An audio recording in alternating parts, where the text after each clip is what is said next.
Hinalas ko uli. Tapos, gusto ko kasing lagyan nito.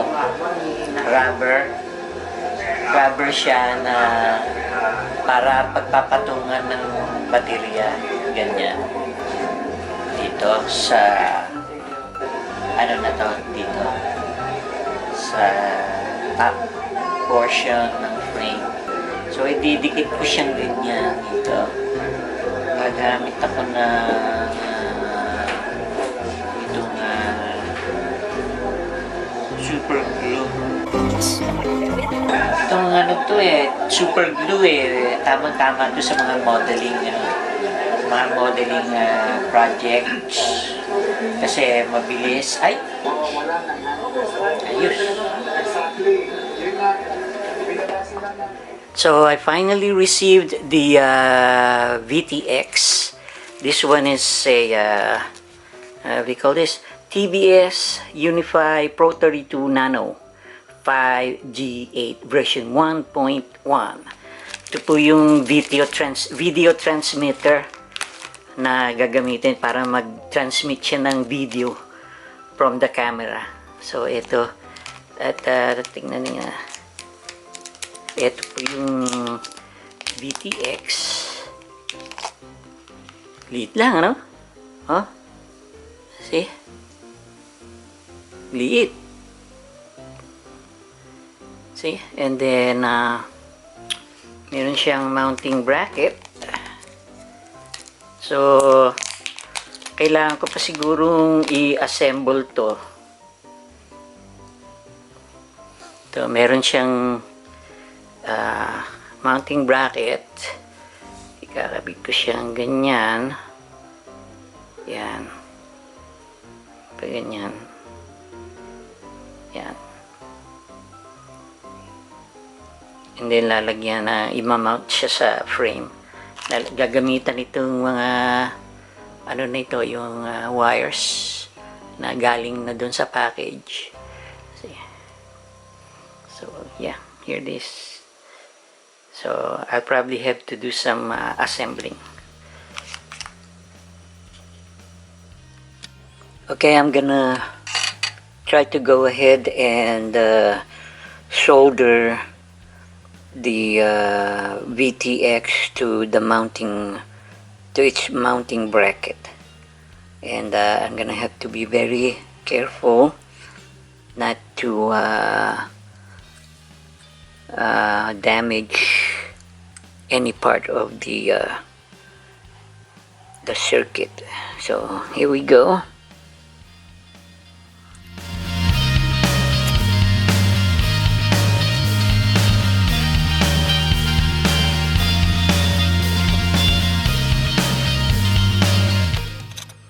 I need a better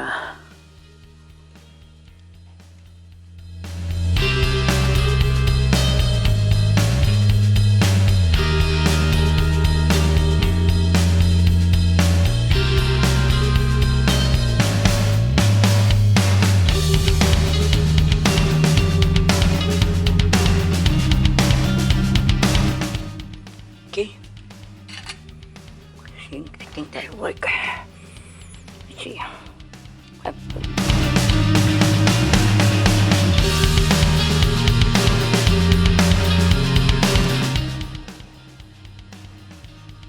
Yep. Looks like it's good.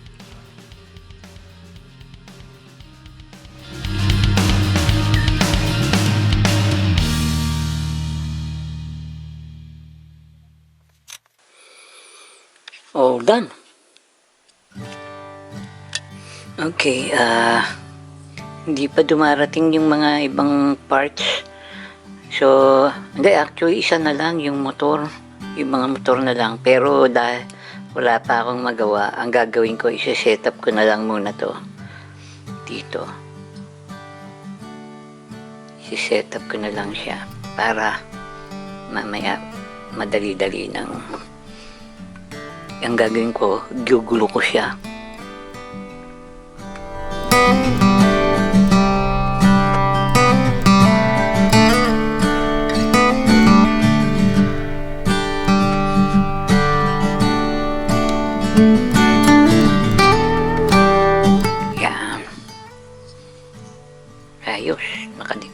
mounted.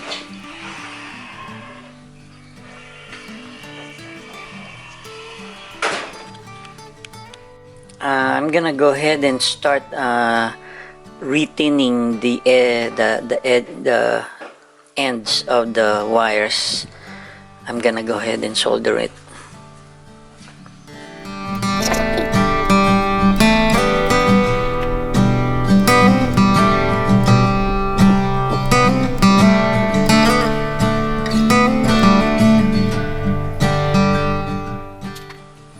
Okay.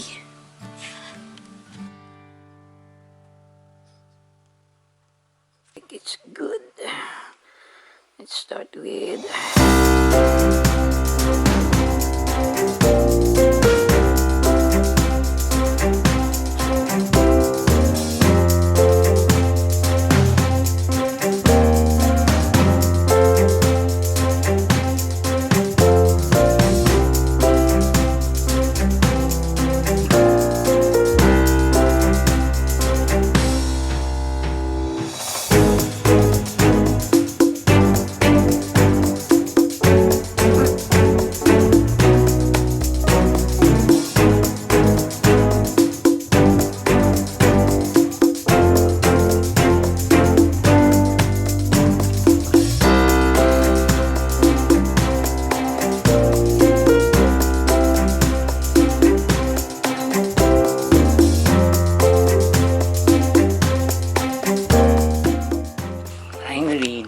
motors came. See, the good thing, it's got marks whether it's clockwise or counterclockwise, so that's pretty good. Yeah, finally. And the charger came with all the necessary attachments.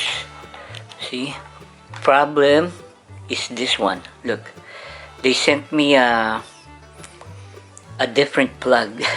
I can't use this plug here. This is I think this is European or something.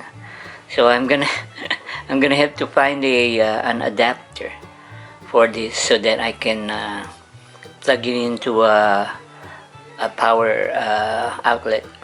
See, but yeah, everything's here.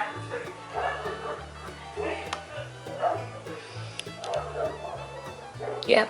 We're ready to complete our project now. All the parts are here. Alrighty. Okay, so I'm charging the battery. This is a little complicated because with this charger you have to be correct about what type of battery, how much current, and all that stuff. So you have to read the manual for this type of charger kasi medyo may pagka-complicated.